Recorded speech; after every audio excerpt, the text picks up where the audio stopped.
Hello YouTube, it's me, Vdeogamer, and this is sort of a follow-up video to a video I made a while back that went over my drawing setup.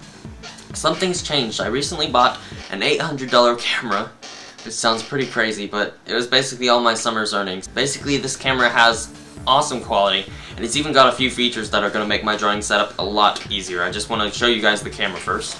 So here's the camera, the Panasonic HDC SD T750, which appears on the screen as well. Once again, cost about $800 for me. I got it off of Amazon.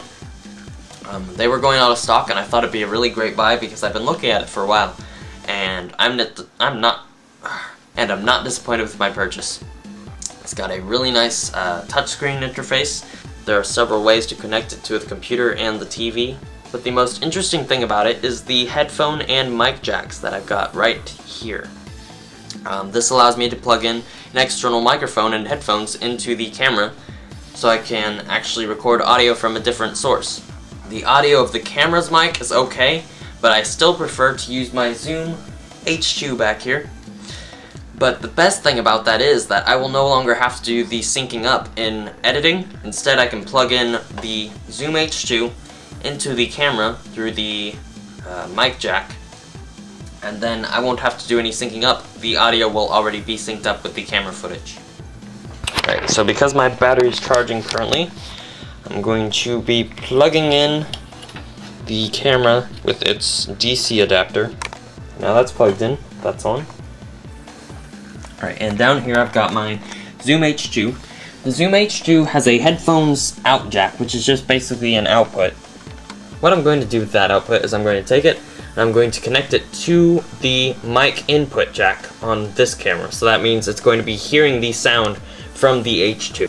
So now that's plugged in, and I've got the audio coming from the H2 directly into my camera without any extra syncing up.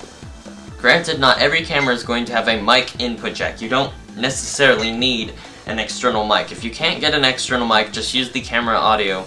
It'll be fine. The basic three things you need for a good drawing video is you need a camera with a tripod. You definitely want a steady shot for your footage because people don't like watching the whole handheld camera while you're trying to draw something, because I don't even see how you would do that. I'm right-handed, I hold the camera with the right hand, and I draw with my right hand, so that wouldn't work out for me in the first place. The other thing you must make sure you have is a good even source of lighting. You want to make sure that the room is fully lit up, your paper is fully lit up, and that there's not a whole bunch of shadows around, and it's not too dark, and your camera can actually pick up the drawing clearly. And the last thing you need is probably a lot of memory for your camera.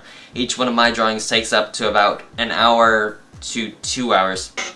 It just depends on what kind of character I'm drawing, but for HD footage you definitely need a lot of memory.